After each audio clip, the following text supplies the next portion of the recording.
What's going on, guys? Fuck, can't start a can't start a fucking video. I'm gonna keep that. I don't give a fuck. What's going on, guys? Welcome to my YouTube channel. My name is Kieran.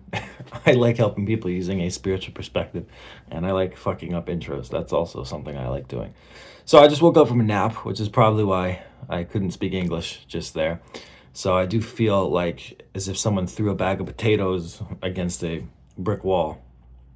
You may be thinking, why make a video after waking up from a nap when you look and sound stupid? The answer to that is because I can do whatever I want. So there you go. So upon waking up from a nap, I did come up with this realization, or the idea for this video, which is that emotions are only painful when you don't understand where they're coming from or what they mean. Right? So to give that some context, often myself, using myself as an example, I'm a very busy person.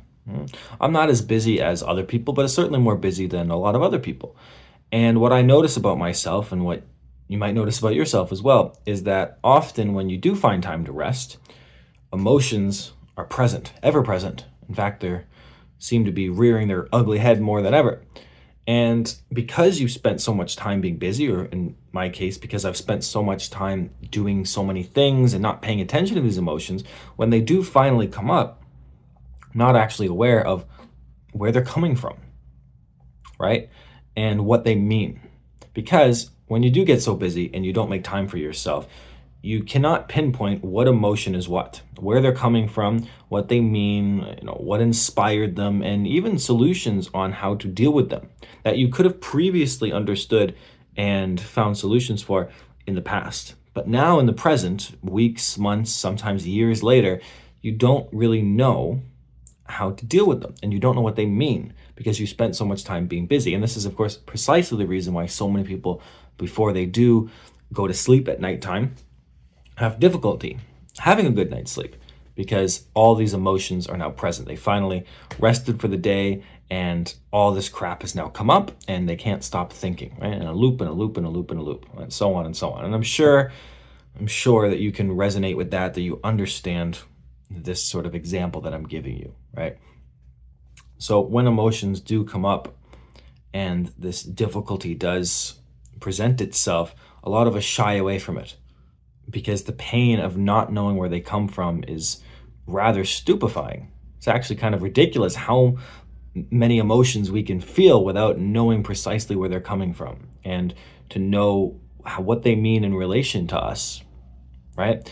Something could have happened to you months ago that you've forgotten about, or that you're not actively thinking about, and you've had some time to rest, and now suddenly in your heart space you feel something very heavy and almost deep, almost kind of fluttery, like I don't even know how you would describe that. Sort of, to me, that type of feeling always feels like a hollowness, right? A hollow emptiness, like a pit, but a very thin point, like a very long, deep, thin point that you could toss a coin down and you would never quite hear the end of that coin hitting the ground. You would never hear that sound. That, to me, is a pain, is an often unknown, deep, ever-present pain that never really goes away, but is often misunderstood and people find terrifying, right? Because we're not aware of where it's coming from. We don't know what it means, because it's been so long since the original little trench was dug. It's been so long since the hole was started that we're not really aware of whether something 2 weeks ago was causing the pain, something 2 weeks from now is causing the pain, because we're afraid of the future, or if it's been something that we've been dealing with since childhood. Because dealing with something that's been emotionally difficult for the past few months, you might solve, and then that might help you, but it might just also unlock and uncover things that have been going on for years and years and years, and in some case, decades, depending on how old the person is, their childhood, right? So what makes pain really difficult is not the actual physical manifestation of it. To me, that's not that difficult. And I think a lot of people, if they really think about this, would probably agree that when you know where your pain's coming from, oh, heartbreak, easy, well, easy. I understand it, therefore I can move forward, right? When you're aware of where your pain's coming from, you're actually rather wise about it. You have some wisdom In fact, to me, this is how wisdom is developed.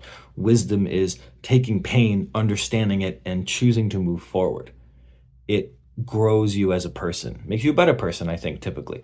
So not knowing where it comes from is the opposite of wisdom. You really do have fear. You have a general state of anxiety about your pain, and that causes you to suppress it, to repress it, to not deal with it, to distract yourself, whatever number of things you can find, whatever number of words exist in the English language. In order to not deal with your pain, you will find a way to do that, right? You'll find some avenue to go down and not deal with that pain. People do it with drugs, spirituality, information, other people, relationships. It doesn't matter. We will always find ways to not deal with our pain. And in of itself, that's okay. Not everybody can deal with all their pain at once, every day. That's ridiculous. We have responsibilities and things to do. Totally normal. Okay. Right? Not a big deal. But the consistent effort to not deal with your pain eventually leads you to not understanding it, because you never took the time to have a conversation with yourself. And it is that conversation that is inherently important to each and every single one of you, because it is the conversation that determines whether or not you can go to sleep at night. It is the conversation that determines whether or not you can, let's say, manifest things that you desire, or feel new feelings, or find peace, or get to a place in your life where you feel like you've overcome something. It is a conversation that you have with yourself that allows you to understand who it is that you are. And that understanding, that wisdom, that knowledge will carry you forward into the rest of your life until you die one day, which you will die one day. I don't know if you know that. Spoiler alert, you're going to die. Hopefully not tomorrow, but at some point you will. But before that happens, you should have the opportunity to understand yourself, which to me is the basis of all spiritual journeys, regardless of the information that is found on that journey, on that path. Ultimately, the goal should be to understand yourself, and the tools that you find and utilize should help you in that pursuit. That's my opinion, my take on spirituality. In the true essence, I think that's what it is. I don't think it's about angel numbers or God or the universe or whatever, law of attraction, or buying a new house or getting a fancy whatever. It's about understanding who you are. And pain is the number one motivator for understanding who you are. But if you don't have a conversation with yourself to understand where your pain's coming from, you'll never know who you are. See, it's kind of tricky. So that is why it's so difficult, because to me, not knowing who you are is the scariest thing that I can imagine. To go your whole life and feel completely disconnected from what you truly are, what you truly mean, why you might feel you have a purpose here, to feel lost, to feel like you have no home, to feel like you do not belong. That is a terrible, scary, scary feeling. And that unknown, that is what causes the pain. That is what instigates the pain, what triggers the pain. It's all those feelings that we cannot place that makes our life filled with what we perceive as suffering, all the difficulties, right? Just having something that causes you pain is not in itself a big deal. Like I said, let's say it doesn't matter if it's a physical manifestation of something, I don't know, you lose your job, or, whatever. You lose your job and you go, oh, okay, but you know what? I have some money saved up and I feel pretty confident that I'll get another job, and I know who I am. I know that I'm okay. That's all right. I get it. I'll be fine. That confidence, that awareness of yourself means that while there's some pain, it's not that bad, because the pain itself, what happened, losing a job, you can deal with that, right? But the pain, the suffering starts when you don't know who you are, when you don't know if you can get a new job, when you feel disconnected from any belief system, whether it's a simple belief in yourself or anything outwardly, and when you don't have the confidence and awareness and the abilities to trust the unknown. That's when the suffering begins, right? But the pain itself, just the simple act of losing a job, for example, is not that big of a deal. The pain is there, absolutely, but it does not, it does not keep you from continuing to create your life or co-create your life. It does not debilitate you, okay? That is the type of stuff that every one of us deals with on a daily basis, these crippling, unknown emotions, including myself, right? I'm not going to pretend that I'm above the rest of everybody. I'm not. So those types of feelings do personally affect me when I do have downtime. When I have downtime and I feel these emotions coming up, there's only really the choice to have that conversation with myself, or there is the choice to escape, to distract it. Sometimes the distraction is fine. Other times the distraction perpetuates the cycle of suffering. And the purpose of distraction is a temporary relief. Temporary relief, it's in the name, temporary. That's okay. Temporary is fine. Long-term distractions end up hurting you quite a bit.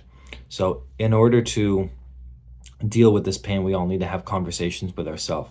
Sometimes that looks like just sitting still, writing down, journaling, talking it out, talking to ourselves. Everybody's different. Therapy, I'm not going to presume to tell you what to do with your life. The point of this video is to help you become aware that pain in itself is something you can handle. You probably have handled it, and you will handle it. The problem and why you suffer so much and why I suffer so much in my life is because I often do not know where the pain is coming from, what it necessarily means, right? It's a lot of unknown things that are surrounding that pain, and that is what causes the suffering. So in order to end that suffering, you have to have that conversation, because people have this belief that you end suffering and things will get better, right?